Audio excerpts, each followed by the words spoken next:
It's a very gentle sound, and there's no need to constrict the throat for this.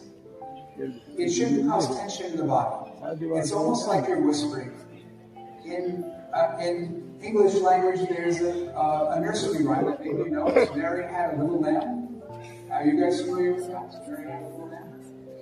So let's try saying Mary had a little lamb, but saying it as a whisper. Mary had a little lamb. Good morning, everyone. Namaste. Good morning. It's very nice to see everyone here. It was wonderful to see the Hathayoga practice of the students. A lovely thing to see. I wish in the United States we could have people doing yoga so nicely and on a regular basis as I saw here.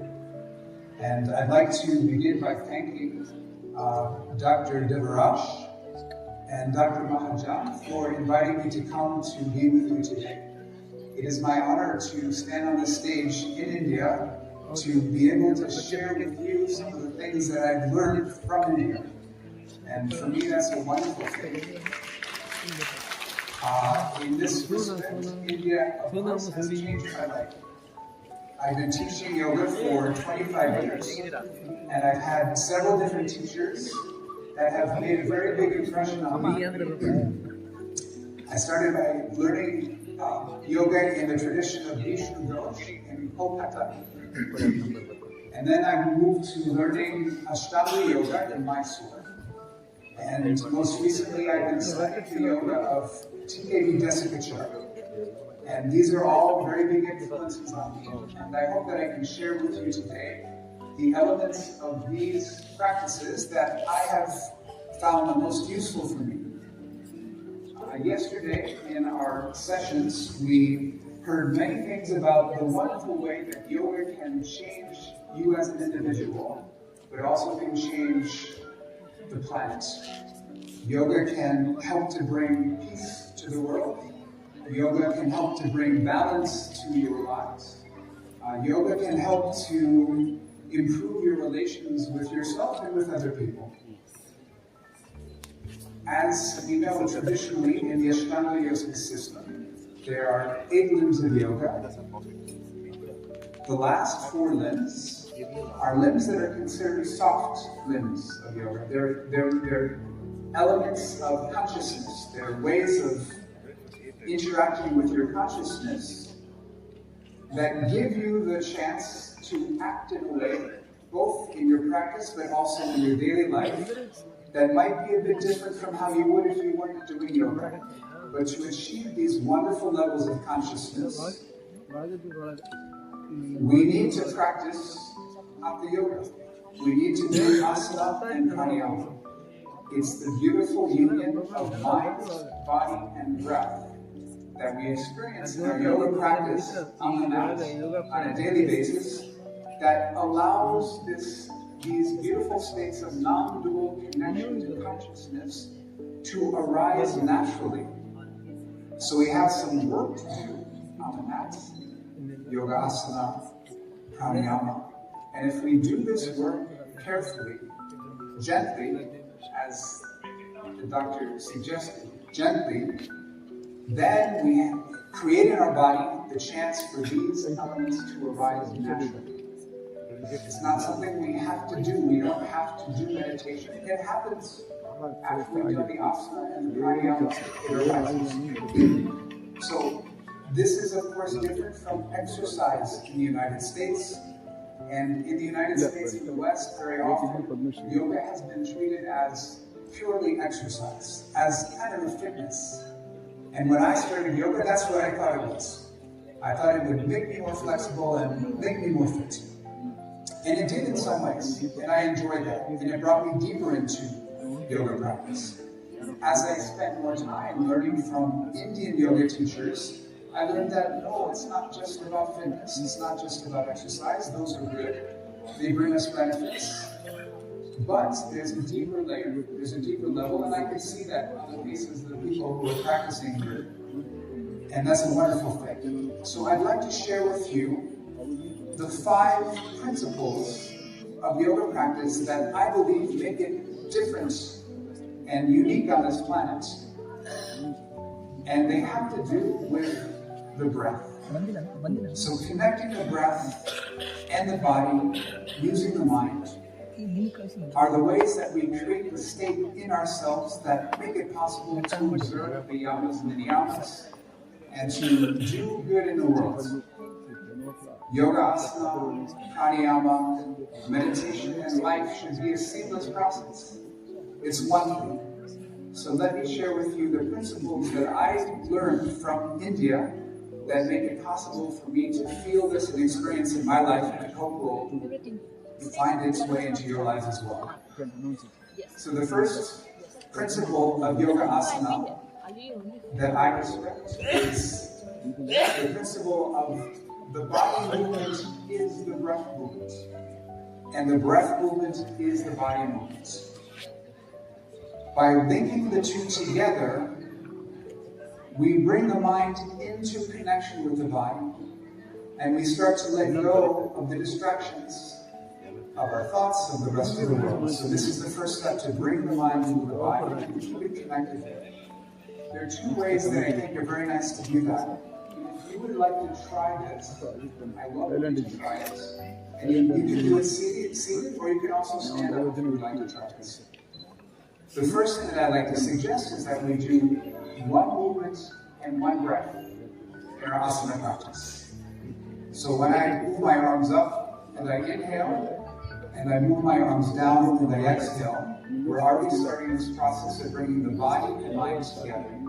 So that's one element of body and mind moving together with the breath. The other is making a gentle sound from the back of your throat when you breathe in your yoga practice. And I'd like to practice that, you guys, just a little bit today. It's a very gentle sound, and there's no need to constrict the throat for this. It shouldn't cause tension in the body. It's almost like you're whispering. In English language, there's a nursery rhyme that maybe you know. Mary had a little lamb. Are you guys familiar with that? Mary had a little lamb. So let's try saying Mary had a little lamb, but saying it as a whisper. Mary had a little lamb. Did you guys hear that? Mary had a little lamb. Can you guys try saying that just like that, whisper?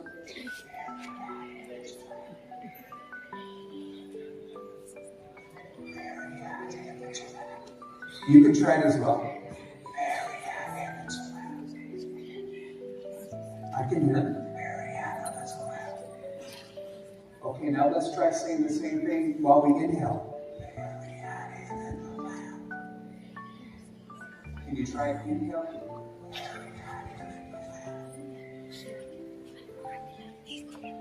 Okay, do you feel the breath coming in the body?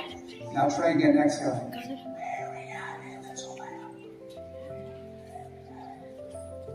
Inhaling.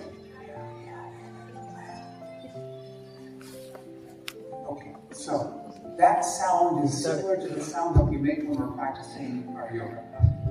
And it's very hard to hear, but maybe the microphone will help.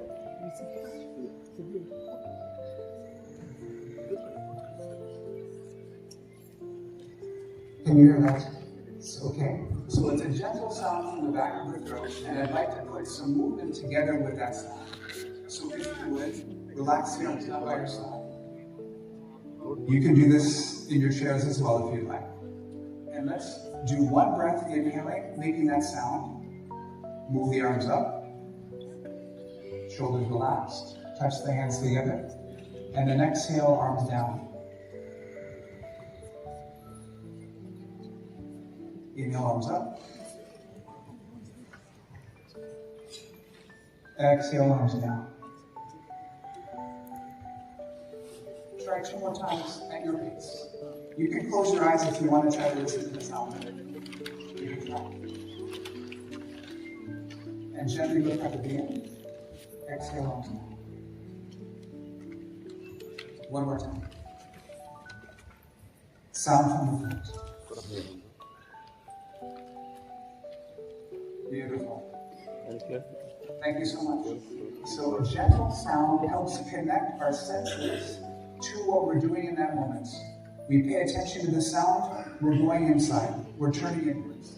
moving the arms together with the breath also brings our attention inside. The second principle that I love from my yoga practice is inhaling from above and exhaling from below. And this is a very interesting process because it gives us a chance to feel in the body the movement of the breath. So when I take an inhale in my yoga practice, I try to feel my chest and lungs expand first. And they expand three-dimensionally, back to front and side to side. That's my inhale. And when I exhale from the belly to the throat.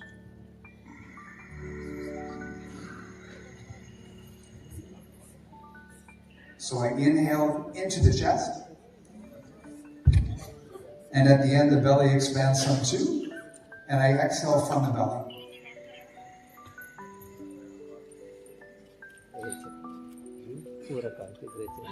When the chest expands three-dimensionally, we're usually doing something where we're moving the limbs away from the body.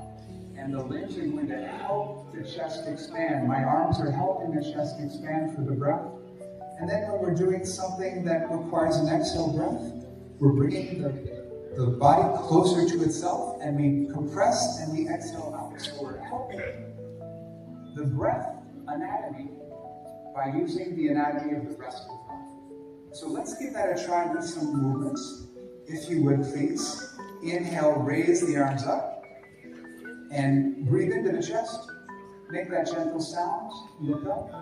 Exhale from the belly, and bring the arms back down. Belly goes back to the spine and gently up. Inhale. Keep the shoulders relaxed. Gently look up, touch the hands, pause, exhale. Pull the belly gently back to the spine and up. Please do it 2 more times at your pace. You can close your eyes if you want to. Listen to the sound. Shoulders stay relaxed. Pause, exhale back. And one more time. And this time when you exhale, bring your hands down in front of the chest, please. Belly gently in, and now relax